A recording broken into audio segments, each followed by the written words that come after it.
থেকে দৌড়িয়ে বের হচ্ছিল। ওই যে আমার ওখানে 10 তলা বিল্ডিং, সব দৌড়িয়ে বের হচ্ছে, সব ফিরে ওই নোটকে লিফটে দাঁড়ায়। আজকে কিসের লিফট? দৌড়ানো শুরু করছে। ঢাকা ইউনিভার্সিটি সম্ভবত মহসিন হলের কয়েকটা ছেলে দোতলা থেকে লাফ দিয়েছে, আহত হয়েছে।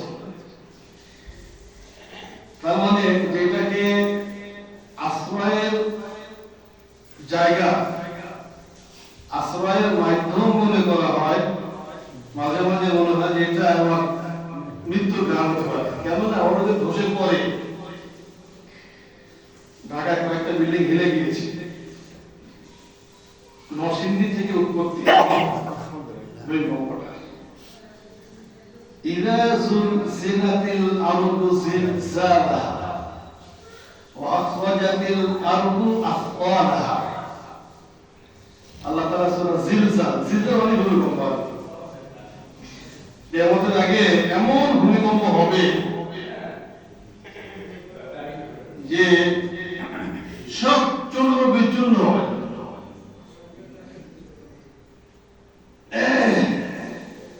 আল কারিয়াতু মাল কারিয়া ওয়া মা আদরাকা মাল কারিয়া ইয়াওমা ইয়াকুনুন নাসু কাল জিবাল। এরকম কাল ইলমিল মানফুস। কারিয়া যখন ঝাঁকুনি শুরু হবে, পাহাড়গুলো ধুলিত তুলো, তুলো যখন ধুলো এরকম এক ধরনের আঁশ করে কোনরকম দেখা যায়, পাহাড়গুলো বড় বড় পাহাড় পর্বতগুলো এরকম পড়বে। কাল ইলমিল মানফুস। তো জিলজাল যখন শুরু হবে, ভূমিকম্প কিয়ামতের আগে, তখন মানুষরা বলবে যে কি হলো এটা? ইযা যুলজিলাতিল আরদু জিলজালাহা। দেখেন কয়েকবার, ইযা যুলজিলাতিল আরদু জিলজালাহা। প্রকম্প আকারে ভূমিকম্প পৃথিবীর সব উপড়িয়ে দেবে। সব যত গুপ্ত ধন আছে ভিতরে লুকায়িত, স্বর্ণের খনি, রূপার খনি, কত আছে সব উপরে চলে আসবে তৎক্ষণাৎ।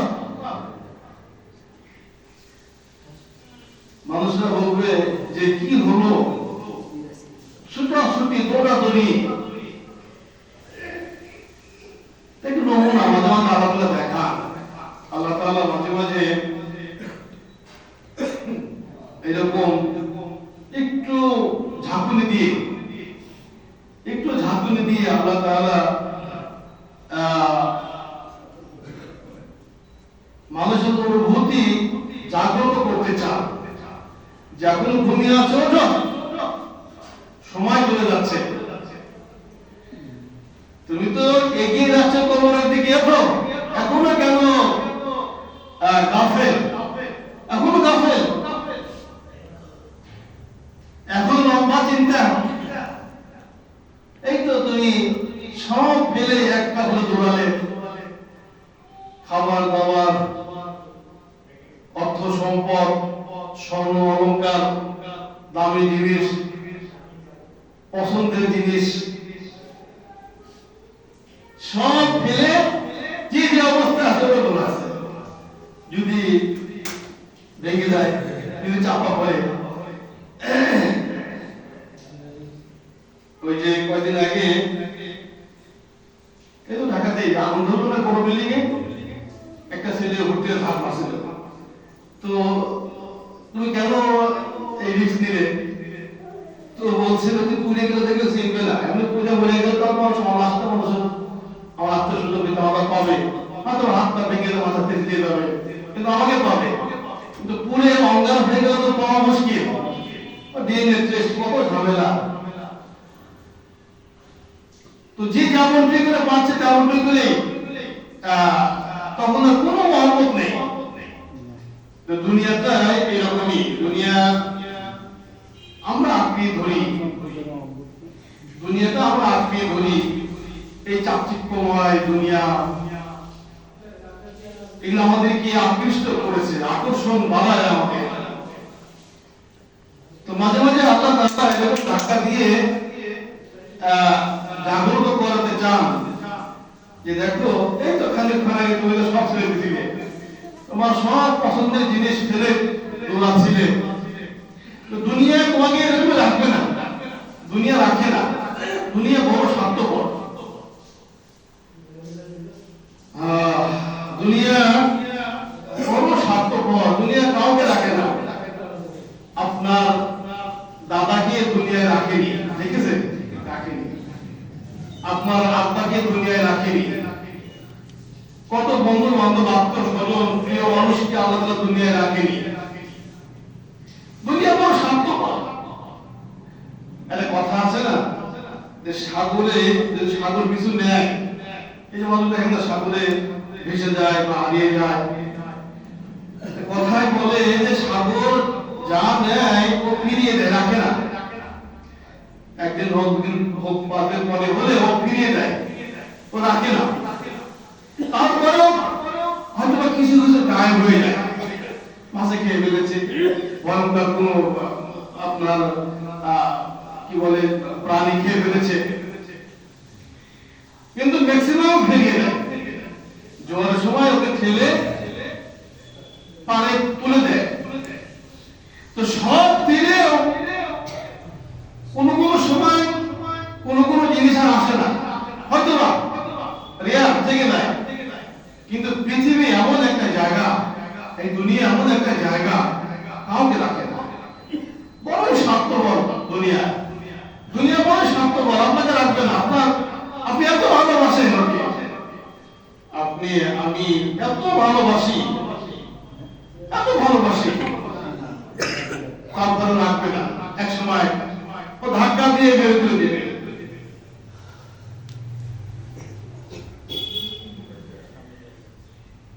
কাউকে রাখে না, এক সময় বের করে দেয়।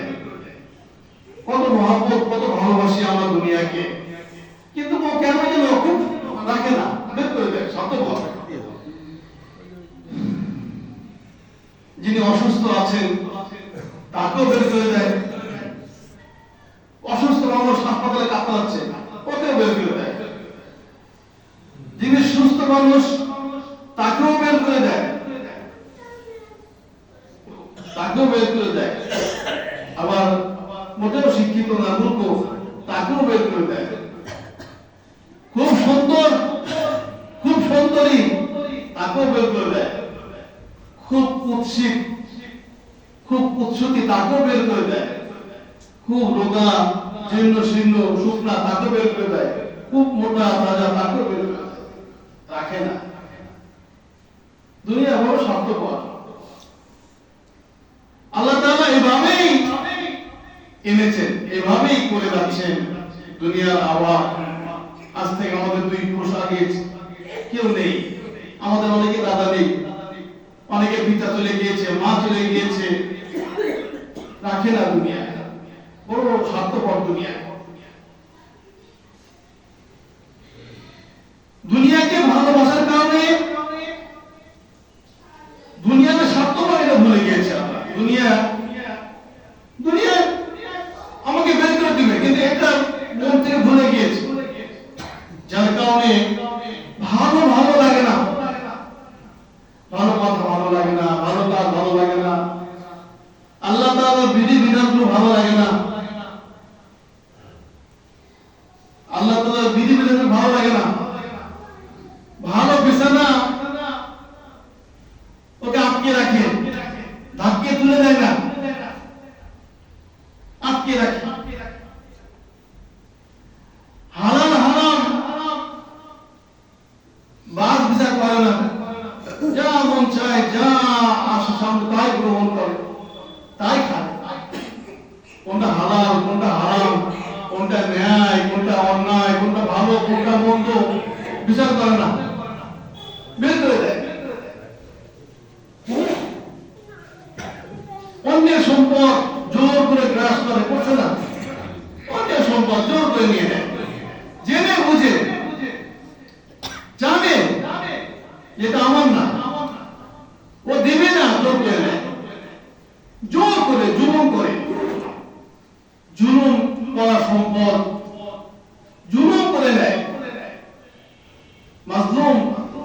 মাজলুমের সংখ্যা বেশি।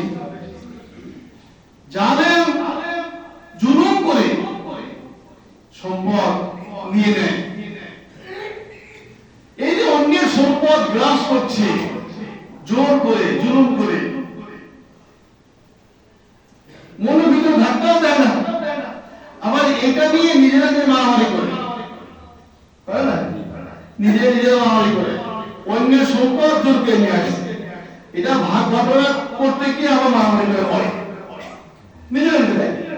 অন্যের সম্পদ জোর করে নিয়ে আসছে, জুলুম করে নিয়ে আসছে, ছিনিয়ে নিয়ে আসছে, নিয়ে এসে এটা তখন আমার নিজেরা ভাগ বাটোয়ারা করে।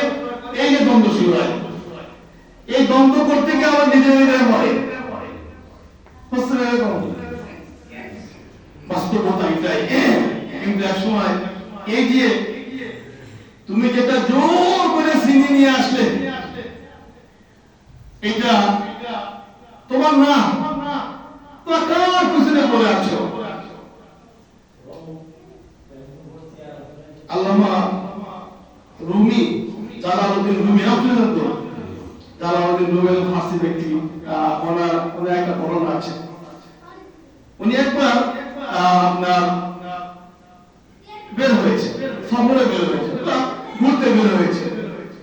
জালালউদ্দিন রুমি রহমাতুল্লাহ আলাইহি বড় বুজুর্গ ব্যক্তি ছিলেন।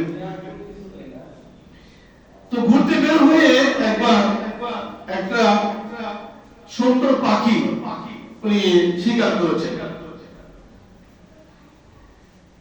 তিতির পাখি। অনেকে শখ করে পালে, বাড়িতে পালে আর কি, উঠে মধ্যে খাওয়া যায়। তো উনি একটা তিতির পাখি আপনার শিকার করেছেন, উনি ধরে ফেলেছেন। এখন ধরে ওরা খেতে হবে, সুন্দর পাখি, সুস্বাদু গোশত হবে, ওনার খেতে মন চাচ্ছে। উনি ওনাকে জবাই করে ভুনা করে খাবে, এই মনস্থির করে ফেলেছে। তো পাখি বুঝে ফেলেছে এটা। তো পাখির জবান আল্লাহ তাআলা দিয়ে দিয়েছে, পাখির জবান ভুলে গিয়েছে। তো তিতির বলছে, জালালউদ্দিন রুমি, তোমার এমন কি প্রয়োজন আমাকে খেতে হবে? তোমার তো কত খাবার, তোমার কত খাবার তোমার সামনে, তোমার তো অভাব নেই খাবারের, আমাকে খাওয়ার শখ তোমার কেন হলো? তুমি আমাকে ছেড়ে দাও।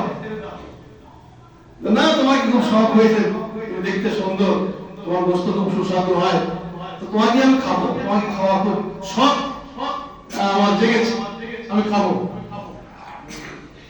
তো পাখি অনেক করুণা বিনিময় করে যখন দেখবে যে না মোটে ছাড়বে না, জালালউদ্দিন রুমি জয় করে খাবেই, তখন বলবো, দেখো আমি তোমাকে মূল্যবান 3টা উপদেশ দেব, মূল্যবান 3টা উপদেশ তোমাকে দেব, যে 3টা উপদেশ তোমার জন্য বড় মূল্যবান হবে। এই 3টা উপদেশের বিনিময়ে তুমি আমাকে ছেড়ে দাও। আমি বলে পাখি বলে চলে যাই। তো এক পর্যায়ে জালালউদ্দিন রুমির মনটা নরম হয়েছে, ঠিক আছে আমাকে ছেড়ে দাও, আমি তোমাকে বলবো। তো বলছে, ছেড়ে তো চলে যাবো, আমি ছেড়ে দেয় বলে চলে যাবা, তুমি আমার হাতে থেকেই বলো। তো বলছে যে ঠিক আছে, তোমার হাতে থেকে আমি 2টো বলবো, একটা বলবো, আমাকে ছেড়ে দিলে 2টা বলবো। তোমার 3টা উপদেশ তোমার খুব কাজে লাগবে। জালালউদ্দিন পাখি ধরে রেখেছেন। তখন জালালউদ্দিন কে এই তিতির পাখি বলছেন প্রথম উপদেশ, যে দেখো, যখন তোমার কোনো কারণে আল্লাহ তাআলা তোমার ইজ্জত বাড়িয়ে দেয়, তোমার সম্পদ বাড়িয়ে দেয়, তোমাকে কারো দিক থেকে নিয়ামত আল্লাহ তাআলা দিয়েই দিচ্ছেন, দিয়েই যাচ্ছেন, এটা দেখে তোমার কাছের মানুষেরা, তোমার কাছের মানুষ, তোমার প্রতিবেশী, তোমার আত্মীয় স্বজন, তোমার বন্ধু বান্ধব, অনেকেই তোমাকে হিংসা করবে, অনেকেই বিভিন্ন ধরনের কথাবার্তা বলবে। তো এই যে আল্লাহ নিয়ামত পাওয়ার পরে অনেকেই নানান ছোট কথা বলবে, এই কথা শুনে তুমি মনে কষ্ট দিবে না, তুমি মনে কষ্ট দিবে না, তারা বলবে হয়। কিন্তু এটা আপনি দেখবেন আমাদের আমাদের সমাজে আপনার একটু ভালো হয়েছে, আপনার পিছনে লোক লেগে গেছে, আপনার পিছনে লোক লেগে গেছে, নিজেদের লোক লেগে গেছে। এটা হয়, ঠিক আছে, ভালো কথা। এটা শুনে জালাল রুমির পছন্দ হয়েছে, ওকে ছেড়ে দিয়েছে। ছেড়ে দিলে তো পাখি ওই গাছের দ্বারা চলে গিয়েছে। এবার বলো দ্বিতীয় উপদেশটা কি? তো দ্বিতীয় উপদেশ হচ্ছে, তুমি কোনো কিছু পাওয়ার পরে যদি সেটাকে হারিয়ে ফেলো তাহলে কখনোই আফসোস করবে না, কখনোই আফসোস করবে না। দ্বিতীয় উপদেশ যে কোন জিনিস তুমি পেলে, মহামূল্যবান জিনিস পেয়ে সেটাকে হারিয়ে ফেললে, অনেক সময় হয় না যে ভালো জিনিস পেয়েছেন, কোন জিনিস পেয়েছিলেন, কোন কারণ নষ্ট হয়ে গিয়েছে, আফসোস করতে করতে পারে না, স্ট্রোক হয়ে যায়, হার্ট ফেল করে, অসুস্থ হয়ে পড়ে। তো পাখি বলছে যে তুমি যদি কোনো নিয়ামত, ভালো জিনিস, সম্পদ পাও আর সেটা হারিয়ে ফেলো তাহলে সেটা নিয়ে কখনোই আফসোস করবে না। যেমন কিছুক্ষণ আগে আমি তোমার হাতে ছিলাম, পাখি বলছে, তিতির বলছে, কিছুক্ষণ আগে আমি তোমার হাতে ছিলাম, তুমি মহান মূল্যবান জিনিস হারিয়ে ফেলেছ। আমার পেটের মধ্যে 2 কেজি স্বর্ণ মুদ্রা আছে, আমার পেটের মধ্যে 2 কেজি স্বর্ণ মুদ্রা ছিল, আছে। তুমি আমাকে ছেড়ে না দিতে ভয় করতে, তাহলে তুমি 2 কেজি স্বর্ণ মুদ্রা মালিক হয়ে যেতে, অনেক পয়সা, অনেক সম্পদ তুমি মালিক হয়ে যেতে। তো তুমি এটা হারিয়ে ফেলেছ, এটা আর পাবা না। এই কথা শুনে তারা মাথা খারাপ হয়ে গেছে। এরপরে ধরার জন্য মানে ব্যাকুল হয়ে যায়, এদিক ওদিক পাখিও খারাপ হলো দিকে উপরে করে যাচ্ছে, চেষ্টা করছে। এক পর্যায়ে তুমি ক্লান্ত হয়ে পড়েছে, দুর্বল হয়ে পড়েছে। দুর্বল হয়ে পড়ে তখন পাখি বলছে যে দেখো, তোমাকে 3টা উপদেশ দিতে চেয়েছিলাম, 2টো দিয়েছি, বাকি 1টা তোমাকে দেবো না। এটা আরো মূল্যবান, এটা আরো মূল্যবান, তোমাকে দেবো না। না, তুমি তো আমার কথা শুনবো না। তুমি কেমন একটু আগে আমি তোমাকে বললাম যদি কোনো জিনিস হারিয়ে ফেলো তার পিছনে পড়বা না, অথচ তুমি আমাকে ধরার জন্য কত চেষ্টা করলে, আমাকে ধরতে পারবা না। তারপরে তুমি পরিশ্রম করলে, ক্লান্ত হয়ে পড়েছো, তোমাকে তৃতীয় উপদেশ দিব না। তুমি একটা কথা বলি তোমাকে, তা হচ্ছে যদি কেউ উপদেশ শুনতে না চায় তাকে জোর করে উপদেশ দিও না। তৃতীয় উপদেশ তোমাকে দেবো না, ওটা আমি দেবো না তোমাকে, ওটা অনেক মূল্যবান। তবে একটি কথা মনে রাখবা যে যদি তোমার উপদেশ কেউ শুনতে না চায় তাহলে তাকে জোর করে উপদেশ দিতে চেও না। তোমাকে আমি যার কারণে তৃতীয় উপদেশ দিব না, কেমন না তুমি আমার কথা শুনি, আমি তোমাকে আর দেবো না। তো আমরা অনেক কথা শুনি, জুম্মায় শুনি, ওয়াজ মাহফিলে শুনি, ভালো মানুষের কাছে বসতে সেখানে শুনি, কিন্তু অনেক সময় আমরা জোর করে শুনি, জোর আগ্রহ নেই, জোর করে গেলানোর চেষ্টা করি। নইলে এত ভালো ভালো কথা হয় আমরা শুনি, জানি। আজকে মোবাইল খুললে ভালো ভালো কথা আসে, ভালো আসে, মন্দ আসে। মোবাইল খুললে কত রকমের রস, কত মানুষের রস, কত উপদেশ, কত নসিহত সামনে আসে। এগুলো আসার পরে ভালো সংখ্যা তো ভালো হচ্ছে না, দেখা যাচ্ছে না, বাড়ছে না, শুধুই রাহাজানি, পরে সম্পদ গ্রাস করা, জুলুম করে গ্রাস করা, হালাল হারাম বাস বিচার না করা। জানে আপনি নিশ্চিত জানেন যে এটা আমি জোর করে নিয়ে আসছি, এটা জুলুম করে নিয়ে আসছি, এটা জুলুমকৃত সম্পদ। তারপরেও খুব মজা করে ভক্ষণ করে, বঞ্চিত করে, আবার হিসাব করে, আলহাকুমুত তাকাসুর হাত্তা যুরতুমুল মাকাবির। এটা আপনার অন্তর্কে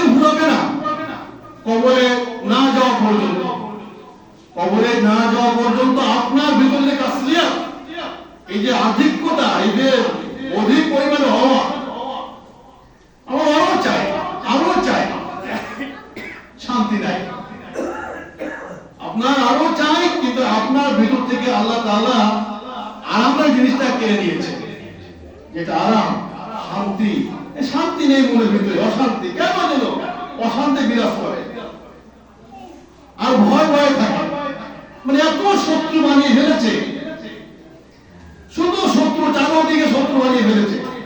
ভয় ভয় থাকে, একা একা বেরোতে পারে না, অস্ত্র লাগে, অস্ত্র লাগে।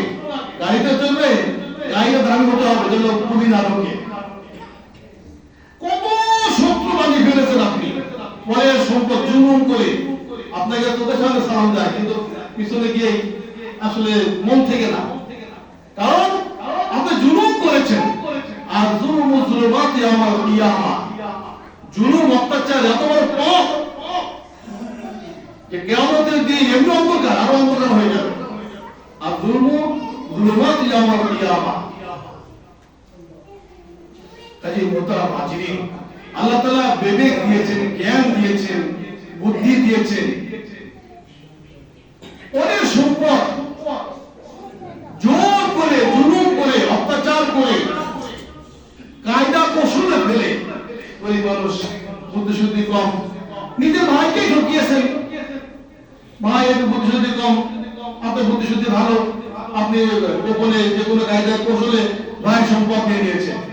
ভাই মারা গিয়েছে, গাতে মাথা লিখে গিয়েছে, আপনি গ্রাস করেছেন। ভাই না আমাকে ভাই অহরহ অহরহ। আর বোনকে ফাঁকি দেওয়া তো এটা একটা সেই মানে আরামের জিনিস। বোনকে ফাঁকি দেওয়া, আপন বোন, আরে নিজের বোন, আপন বোন, বড় বোন, ছোট বোন, বড় বোন আপনাকে কত যত্ন করে বড় করেছে, গোসল করে দিয়েছে, খাইয়ে দিয়েছে, আপনি আপনার ছোট বোনকে কোলে করে বড় করেছেন, সেই বোনকে আপনি ফাঁকি দিলেন। কোরআন নির্ধারণ করেছে, কোরআন নির্ধারণ করেছে যে আপনি কতটুকু পাবেন, বোন কতটুকু পাবেন, অতটুকু দেন।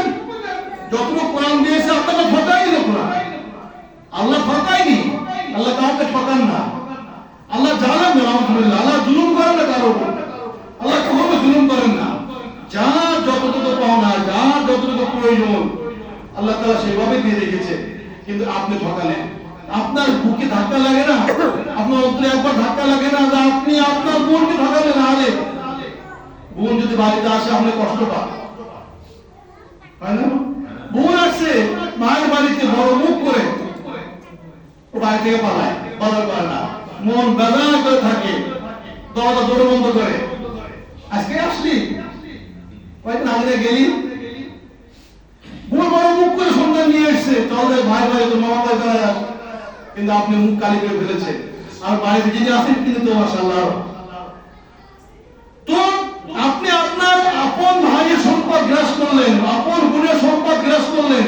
কয়দিন মনে শান্তি নাই তো, মনে হতো অশান্তি, শত্রু বানিয়ে ফেলেছেন, নানান দিকে আপনার শত্রু, একা বেরোতে ভয় করে, রাত্রে শুনে ঘুম আসে না, একবার খান তার খেতে মন চায় না, হজম নষ্ট হয়ে গিয়েছে, ঘুম নষ্ট হয়ে গিয়েছে, পেরেশানি পেরেশানি আর পেরেশানি, দুশ্চিন্তা দুশ্চিন্তা দুশ্চিন্তা, শান্তি নেই মনের ভিতরে। কি জন্য? আপনার ভিতরে হারাম দিয়ে ভরে গিয়েছে। আর যে হারাম আপনি কষ্ট করে চলেন, রাত বিরাতে একা একা বেরোনো ভয় করে না, সাপ পোকা মেরানো ভয় করে, তাতে সাপটা বের হয়, চিনচিন করে, সেটা ভিন্ন কথা। কিন্তু আমাকে কেউ আঘাত করবে, মানুষ, এই ভয় নেই, শুনলেই ঘুম আসে। কিসের মশার কামড়া, মশারি আর গুড নাইট আর গুলো পায়ে কিচ্ছু লাগে না, শুনলেই ঘুম, শুনলেই নাকটাকে ঘুমায়। আর আপনি করান আমার ঘুম ঘুমে পড়ে খেয়েও ঘুম আসে না। আল্লাহ তাআলা কি রাতে কেড়ে নিয়েছে, রাত্রে খেয়েছে, সকালে আবার ক্ষুধা লাগে,